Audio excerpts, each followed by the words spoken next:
Welcome to Alexandria's Opus, a place where I create and share the things that I find interesting, and you might too. Today I'm going to show you how to do some graphic design and animated elements for your holiday images, videos, and postings. So if that's something you feel like you need, stay tuned and watch out. I'm using images created by Mojo Jojo on behalf of Thumbstick Mafia to illustrate all the things you can do with your own images and graphics. Give a mistletoe a little jingle. To make it jingle, you're going to add 2 rotation keyframes. The first keyframe should be positive, however many degrees you want to use, and then the second degree should just be the reverse of that, so negative. In this case, I use +5 and -5. After you've completed that, copy these and paste them on your timeline as many times as you need. Just make sure that they are equally distanced apart. Make your GIFs float. To get your GIFs to float, you're going to add 2 position keyframes minimum. Your first keyframe is going to be in a neutral position, and then your second keyframe is going to either be up or down. Once complete, duplicate your keyframes equally distanced across your timeline. Make the snow fall.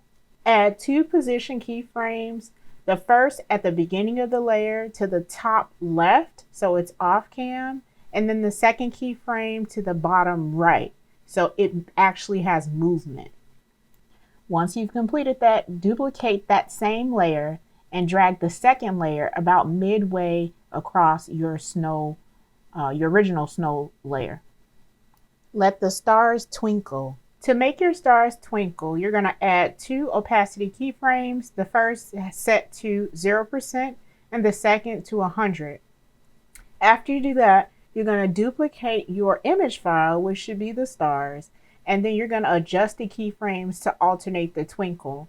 You're also going to position the second layer so that it's in a different position, just like actual stars. Let the deer prance. To make deer prance, you're going to create keyframes on the position section. Start out with your deer off camera with your first keyframe.